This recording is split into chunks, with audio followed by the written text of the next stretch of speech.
আসসালামু আলাইকুম। সবাই কেমন আছেন? আশা করি আল্লাহর রহমতে সবাই ভালো আছেন। আমার হাতে এখন যে ফোনটি আপনারা দেখতে পারতেছেন, এটা হচ্ছে MI 11 Lite। তো এই ফোনটি হাত থেকে পড়ে যাওয়ার পরে টাচে কাজ করে না, এরকমটা বলছে কাস্টমার। আবার বলছে যে এই অবস্থাতেও মাঝে মধ্যে কাজ করে, আবার করে না। তো এটা হচ্ছে যে অন্য নতুন ডিসপ্লে লাগিয়েও আমি দেখেছি, কোনোভাবে এটি কাজ করে নাই। তো এটি অন্য আরেকটা দোকানদার ভাই আমাদের কাছে দিয়েছে এই ফোনটি রিপেয়ার করার জন্য। তো ওই ভাই নতুন ডিসপ্লে লাগিয়ে দেখেছে কিন্তু কোনোভাবে কাজ করে নাই। তো ওই ভাই বলছে যে এটাতেও মাঝেমধ্যে কাজ করে। তো আপনি হচ্ছে যে এই আইসিটা একবার রিবোলিং করে দেখেন। তো ইনশাআল্লাহ হয়ে যাওয়ার কথা। যদি না হয় তাহলে এইটা আমি টাচ ডিসপ্লে এমনিতে চেঞ্জ করে নিতে হবে।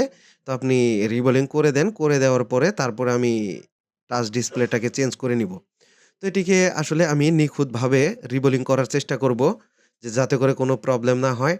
আর এই ফোনটিতে রিবোলিং ইস্যু আছে এটা অনেকেই জানেন।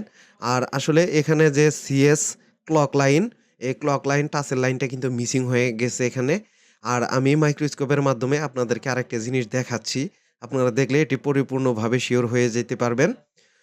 তো দেখেন এখানে আইসির নিচে যে পেস্ট থাকে, ইতিপূর্বে ওই আইসিটা একবার রিবোলিং করা হয়েছিল মনে হচ্ছে।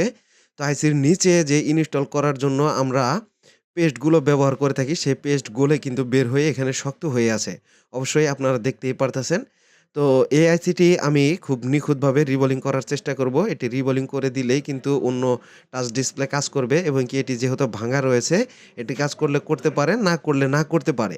তবে হচ্ছে যেহেতু ওই কাস্টমার ভাই আমাকে বলেছিল যে এটি কিন্তু মাঝে মধ্যে কাজ করে, সেই সাপেক্ষে আমি এটা দিয়ে টেস্ট করার চেষ্টা করব। কারণ হচ্ছে এই ডিসপ্লেটা আমার কাছে কিন্তু এখন বর্তমান আপাতত নেই।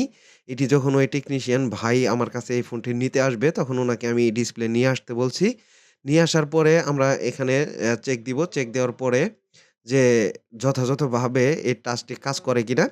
আর এখান থেকে যে লাইনটা আমরা মিসিং পেলাম, এই লাইনটা হচ্ছে মাল্টিমিটারের মাধ্যমে আমি চেক দিলেই বুঝতে পারবো যে এই লাইনটি যথাযথ ওকে আছে কিনা, বা টাচটি কাজ করবে কিনা। এই বিষয়টি হচ্ছে মাল্টিমিটারের মাধ্যমে জিআর দেখেই আমরা অনেক কিছু আইডেন্টিফাই করতে পারি। তো এখানে দেখেন আইসিটা কিন্তু যেহেতু রিবোলিং করাই ছিল, এটি উঠাতে কিন্তু খুব কম সময়ের মধ্যেই আমি উঠিয়ে ফেললাম, এবং কি মাদারবোর্ডটি ক্লিনও কিন্তু হয়ে গেল। বলগুলো ভেঙে নেওয়া শেষ হয়ে গেল। তো এখন এখানে আইসিটাকে আমরা যথাযথভাবে ক্লিন করে নিব।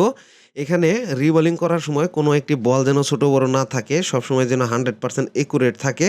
তো এখানে একটি লাইন আমি ছেঁড়া অবশ্য দেখতে পারতেছি। এটিকে ইতিপূর্বে যে ভাই রিবোলিং করেছিল, উনি আসলে এইভাবেই কাজটি চালিয়ে দিয়েছিল। তো এখানে আমি আর কোনো হাত দিব না। আমি সরাসরি আইসিটাকে উঠিয়ে নতুন করে আবার রিবোলিং করে এখানে আমি বসিয়ে দিব। আর এই আইসিগুলোর উপরে কিন্তু আমি প্রতিনিয়ত থার্মাল পেস্টগুলো ইউজ করে দেই, যাতে করে হচ্ছে এই ফোনগুলো অত্যাধিক হিটে কোনো ধরনের প্রবলেম এখানে হতে না পারে। আর এখানে দেখেন আমি যে আইসিটা রিবোলিং করতেছি, পেস্টটা কিন্তু যথাযথভাবে দিয়ে নিতে হবে। আর এখানে বলগুলো যেন কোনো ছোট বড় না থাকে। বলগুলো ছোট বড় হইলে কিন্তু এটি অল্প কয়েকদিন পরেই আবার রিবোলিং ইস্যু কিন্তু দেখা দিবে। তো এখান থেকে দেখেন আমি একবার হচ্ছে এই মাথাগুলোকে কেটে দিচ্ছি। দেখেন অনেক বলের মাথা কিন্তু একটু ছোট রয়ে গেছে। এগুলোকে ২য় বার পেস্ট দিয়ে এটিকে আমরা সমাধান করে নিব। তা না হলে এই অবস্থাতে ফোনগুলো কিন্তু চালু নাও হতে পারে। অনেকে বলেন যে, "ভাই আইসি গুলো রিবোলিং করার পরে ফোন চালু হয় না।" তো আসলে চালু কেন হয় না? এই বিষয়টি হচ্ছে যে আপনারা কিন্তু বুঝতে পারলেন যে আসলে একবার পেস্ট দিলে কি ধরনের হয়। আর এই আইসি গুলো হচ্ছে আমি এক চান্সেই করে নিতে পারি। তো এক চান্সের ঝুঁকিটা আমি নেই না। অনেক সময় হচ্ছে যে মিস্টেক হয়ে যায়। বাই চান্স মিস্টেক হয়ে গেলে তখন ২য় বার আবারও রিবোলিং করা লাগে। আর ২ বার রিবোলিং করলে আইসিটা কিন্তু একাধিকবার হিট খায়। হিট খেলে ওভারহিটে আইসিগুলার কিন্তু ক্যাপাসিটি নষ্ট হয়ে যায়। এটি কিন্তু বরাবরের মতো অন্যান্য ভিডিওর মতো কিন্তু আমি এই ভিডিওতেও সরাসরিভাবে আপনাদেরকে বলে দিলাম। আর সিপিইউ আইসিগুলো রিবোলিং করার সময় অনেক সময় স্টোরেজ আইসিতে হিট লেগে যায়। হিট লাগার পরে স্টোরেজ আইসিগুলো আপনারা সেম হিট দিয়ে উঠিয়ে ফেলেন। তখন কিন্তু এইটার ফাইলগুলো যে থাকে ভিতরে, বা স্টোরেজের যে ফাইল থাকে, ফাইলগুলো কিন্তু নষ্ট হয়ে যায়। নষ্ট হয়ে যাওয়ার পরে ফোনগুলো রিবুট করে, বা অনেক সময় অনেক ধরনের প্রবলেম করে। এই প্রবলেমগুলো থেকে বিরত থাকার জন্য এই স্টোরেজ আইসিগুলো কিন্তু খুব কম তাপমাত্রা দিয়ে উঠাতে হবে, যাতে করে হচ্ছে এইটার ফাইলগুলো নষ্ট হতে না পারে। যাতে করে এক চান্সে এই কাজগুলো হয়ে যায়। তো দেখেন মাদারবোর্ডটি কিন্তু কমপ্লিটলি আমার কাজ শেষ হয়ে গেছে। এখন আমি আবারও চেক দিব যে ফোনটি চালু আছে কিনা, এবং কি এই ভাঙা টাচে কাজ করে কিনা। যদি কাজ না করে তাহলে হচ্ছে নতুন ডিসপ্লে লাগিয়ে আমরা দেখব।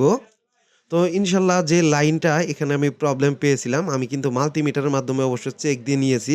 এখানে লাইনে কিন্তু জিআর যথাযথ ভালো রয়েছে এবং কি এটি টাচটি অ্যাক্টিভ হওয়ার কথা।